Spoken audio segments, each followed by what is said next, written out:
पुन्हा एकदा नवीन ब्लॉगमध्ये मी माया ठाकरे आपला स्वागत करते। जे गावात नाईक ठेवला जातो तो घरी घरी जातो आणि तोरण बांधतो। प्रत्येकाच्या दाराला तोरण बांधले जातो पोळ्याच्या दिवशी। गावात एक माणूस ठेवलेला असतो। इथं आईचे गेजा धुत आहेत।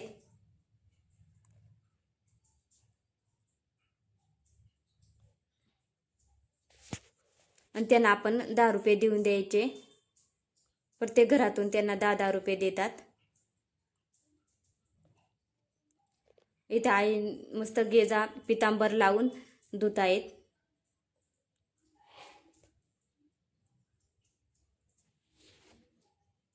आपल्या बैलांना मस्त सजावट करण्यासाठी इथे वडील म्हणजे माझे आप्पा दाराला मस्त गोंडली बांधून राहिले।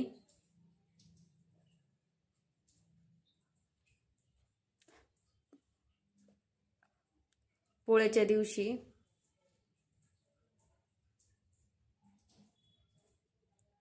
ती पण चौऱ्याचीच गोंडली मढली जाते आणि बांधतात।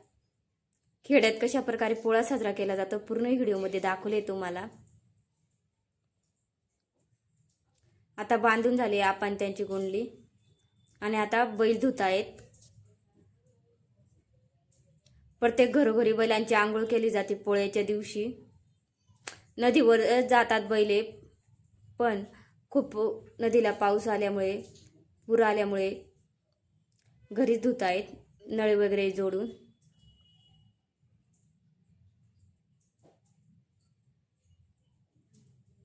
प्रत्येकाची बैलांची आंघोळ केली जाते। हा माझा मोठा भाऊ।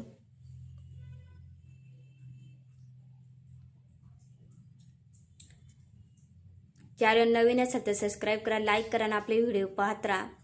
इथे आता आपण त्यांनी कलर घेतले मिक्स करायला।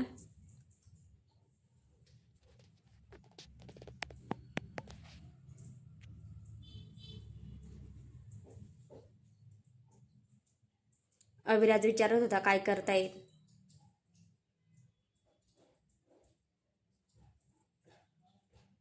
आता पूर्ण आपलं कलर मिक्स झालंय आणि आता बैलांना आपल्या बोट्याच्या साहाय्याने मस्त ठिपक्या पाडून देणार आहेत।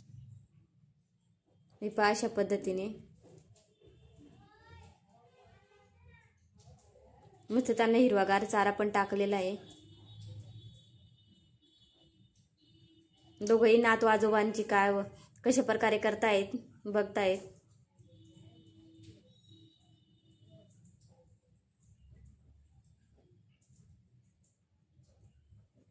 हीच गावाकडची परंपरा। लहान मुलं पाहता मग ते मोठे झाल्यावरती ते बैलपोळा साजरा करतात।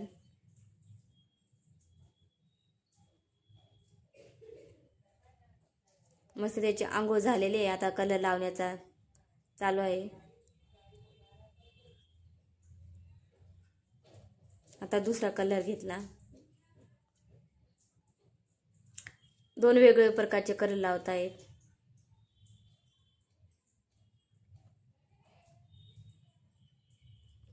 त्यांना मस्त गोंडे वगैरे लावले आणि गेजा पण धुवून चुवून एकदम स्वच्छ करून आणि त्याच्या गळ्यात टाकले आहेत गेजा म्हणजे घुंगरे वाजता काहींना गेजा माहिती नसतात त्याच्यामुळे सांगते।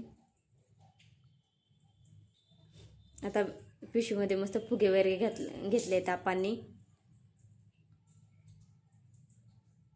अभिराज मस्त फुगे वगैरे पाहत होता, पण शेवटी त्यांनाच भेटणार होते फुगे। इथे भाऊचं लावायचं चालू आहे चौऱ्याला कलर।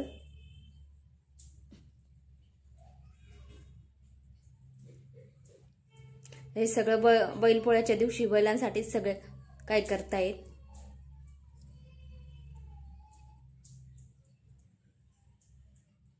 बघा किती छान दिसत होते चौरे।